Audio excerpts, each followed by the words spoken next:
আসসালামু আলাইকুম দুয়ার। আমাদের বর্তমানে গরমের মধ্যে প্রত্যেকটা বাড়িতে কিন্তু এরকম হাই স্পিড ফ্যান, তার পরবর্তীতে জালি ফ্যান, এরকম অনেক ফ্যান থেকে থাকে। তো সাধারণত এরকম এটা শীতের সময় ফেলে রাখার কারণে আমাদের ছোট ছোট অনেক ধরনের সমস্যা দেয়। যেমন এটার মধ্যে একটা সমস্যা ছিল, এটার ভিতরে যে ওয়ারিংটা ছিল, ওয়ারিংটা একবারে খারাপ হয়ে আসছিল, শর্ট হয়ে আসছিল। এটা লাগানোর পরবর্তীতে নাকি ফায়ার করছে। এই গ্রাহক আমাকে বলতেছে, মনে হয় এটা কয়টার সমস্যা হয়ে গেছে, এটাকে ঠিক করা যাবে কিনা। আসলে খোলা দেখি এটার যে তারগুলো আছে তারগুলির সমস্যা। তো তারগুলো আমি রিপেয়ার করে দিয়েছি। এখন আমি দেখবো আমার ফ্যানটা চলতেছে কিনা। যদি না চলে তার পরবর্তীতে আমরা অন্য পদক্ষেপ নেব। ফ্যানটা আসলে ভিডিও করার কোনো উদ্দেশ্য না। এটা থেকে কী ভিডিও করব আর এটা থেকে কী বোঝানোর আছে সেটা বোঝানোর না। শুধু একটাই, যারা বাসা বাড়িতে থেকে আমার ভিডিওটা দেখতেছেন তারা কোনো টেকনিশিয়ানের কাছে যোগাযোগ করার আগে আপনাদের ফ্যানটা আপনার বাসা বাড়িতে সামথিংভাবে প্রাথমিকভাবে একটা চেক দিবেন আপনাদের ফ্যানের ওয়ারিংটা, মানে কালেকশনগুলো সব ঠিকঠাক আছে কিনা। এখন যদি আমি এটা কারেন্টে লাগাই, দেখি আমার ফ্যানটা চলে কিনা।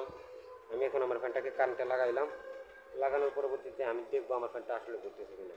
আমি লেগোরেটারটা, এই যে এটা আমার লেগোরেটার মোচা দিচ্ছি, আমার ফ্যান কিন্তু চলতেছে, দেখা যাচ্ছে। তো আমি যদি এটা আপনাদেরকে ক্লিয়ার করে দেখাই, আমি আস্তে করতেছি। আমি যদি আর একটু বাড়াই ভলিউমটা, আমার ফ্যানটার মধ্যে কোনো সমস্যা নাই। আমার যা সমস্যা ছিল ভিতরে ওয়ারিংয়ের।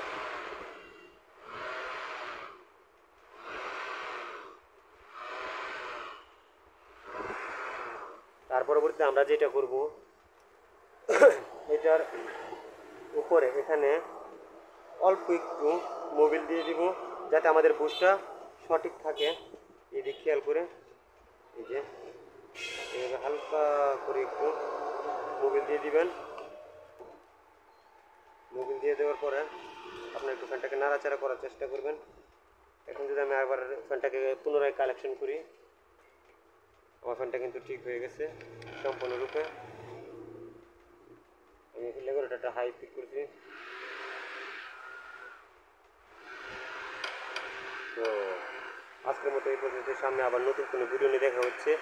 এ পর্যন্ত ভালো থাকুন, সুস্থ থাকুন, আর আমার চ্যানেলটাকে অবশ্যই সাবস্ক্রাইব করে রাখুন। ধন্যবাদ সবাইকে। আসসালামু আলাইকুম।